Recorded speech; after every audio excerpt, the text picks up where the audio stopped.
2 ദിവസമായി ഗൈസ് നല്ല രുചികരമായ ഭക്ഷണം കഴിച്ചിട്ട് ആഗ്രഹത്തിരുവിലൂടെ ഞങ്ങളിങ്ങനെ അലഞ്ഞു തിരിഞ്ഞ് നടന്നുകൊണ്ടിരിക്കുകയാണ്.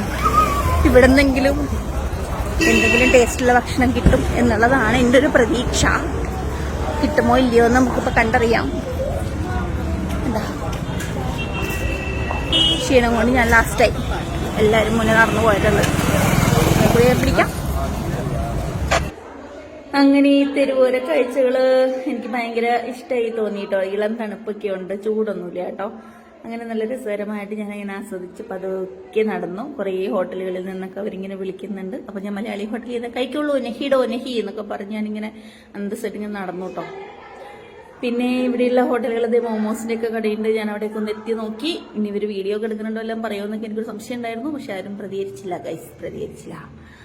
പിന്നെ ഐസ്ക്രീം സ്കൂപ്പിന് ഒരെണ്ണത്തിന് 30 രൂപ എന്നൊക്കെ പറഞ്ഞ് ഞാൻ കാണിക്കുന്നുണ്ട്. ഇവര് ഏതൊരു ഹോട്ടലിന്റെ ഫ്രണ്ടിൽ പോയി നിൽപ്പുണ്ട്. ഹോട്ടലല്ലേ, ചെറിയൊരു കോഫി ഷോപ്പാണ്. എന്തെങ്കിലും ആവട്ടെ. ഇവിടെ എന്താ നടക്കണെന്നൊക്കെ. എനിക്ക് വെള്ളം വേണം. വെള്ളം വേണ്ട. എന്തെങ്കിലും ലൈം ജ്യൂസ് ഉണ്ടോ? എനിക്ക് വായിക്കണം. ഒരു മസാല ആസ്വദിച്ച് കുടിക്കുന്ന ഒരു കുട്ടി, രണ്ടാമത്തെ കുട്ടി, മൂന്നാമത്തെ കുട്ടി, 4ാമത്തെ കുട്ടി, 4ാമത്തെ കുട്ടി.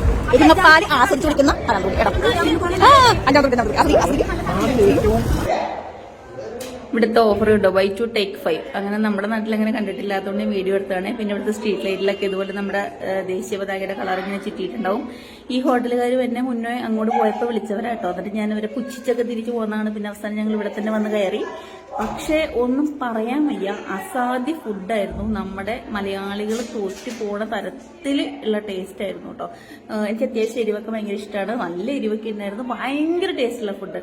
നാളെ ഞങ്ങൾ ആഗ്രയിൽ നിന്ന് ഡൽഹിക്ക് പോകും. ഡൽഹിക്ക് പോണതിന് മുന്നേ ഇവിടെ വന്ന് ഒന്നും കൂടി ഭക്ഷണം കഴിച്ചിട്ട് പോവാം എന്നുള്ളതാണ് ഞങ്ങളുടെ തൽക്കാലം തീരുമാനം. അങ്ങനെ ഭക്ഷണമൊക്കെ കഴിച്ച് വയറൊക്കെ നിറഞ്ഞു കഴിഞ്ഞപ്പോൾ എനിക്ക് പിന്നെ ഒന്നും കൂടി വീഡിയോ ഒക്കെ എടുക്കണമെന്ന് തോന്നി. ഞാനിവിടെ ആലു പൊറോട്ട ഉണ്ടാക്കണം എങ്ങനെയാണെന്ന് ഇവിടേക്ക് വന്ന് നോക്കി. ഇതാണ് ആ ഹോട്ടല്. ആഗ്രയിൽ വരുന്നവർ നോട്ട് ചെയ്ത് വെച്ചേക്കും. ആർഗ്ര മാർക്കറ്റിന്റെ ഉള്ളിലാണ്. അടിപൊളി ഫുഡാണ്. അതിനുശേഷം ഞങ്ങൾക്ക് പിന്നെ ഒരു ഐസ്ക്രീമും ഒക്കെ കഴിച്ചു, കോഫിയൊക്കെ കുടിച്ച് ഞങ്ങൾ കുറച്ച് നേരം കൂടെ എവിടെയൊക്കെ കറങ്ങി നടന്നിട്ടാണ് റൂമിലോട്ട് പോകുന്നത്. അങ്ങനെ നാളെ ഞങ്ങൾ ഡൽഹിക്ക് പോവുകയാണ്. അവിടെ നിന്ന് പിറ്റേ ദിവസമായിരിക്കും ഞങ്ങൾ പിന്നെ കാശ്മീർ പോവുക. ഇതാണ് നമ്മുടെ മുത്ത്. ഉള്ള സ്റ്റെപ്പാണ് കണ്ടോണ്ടിരിക്കുന്നത്. എന്നെ കൊല്ലും.